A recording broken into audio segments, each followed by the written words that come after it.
மாப்பிள்ள ஒரு வழியா அந்த பணத்தை எடுத்துட்டாங்க மாப்பிள்ள. செவ்வாய்க்கிழமை ஆரம்பிச்ச டாஸ்கை வெள்ளிக்கிழமை வரை இழுத்து ஒரு வழியா பூர்ணிமா தான் அந்த பணத்தை எடுத்தாங்க.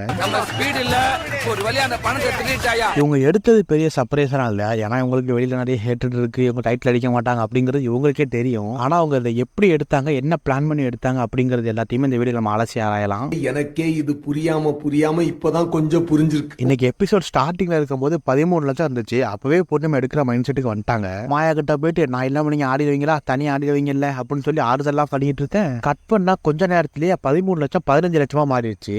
இவனை எப்படி தூக்குறது? அப்போ நம்ம பிக் பாஸ் வந்து இதுதான் ஃபைனலாக இருக்கிற போகிற இந்த மணி பாக்ஸ், இதுக்கப்புறம் மொத்தம் 3 முறை மாற்றுவோம், அது ஏறவும் செய்யலாம் இறங்கவும் செய்யலாம் அப்படின்னு பிக் பாஸ் அறிவிக்க செய்ய, அந்த மாஸ்க் போட்டு ஒருத்தர் வந்து மணியை மாற்றி வச்சுட்டு போவார்ல, அவர் வந்து 16 லட்சத்தை மாற்றி வச்சுட்டு போனாரு.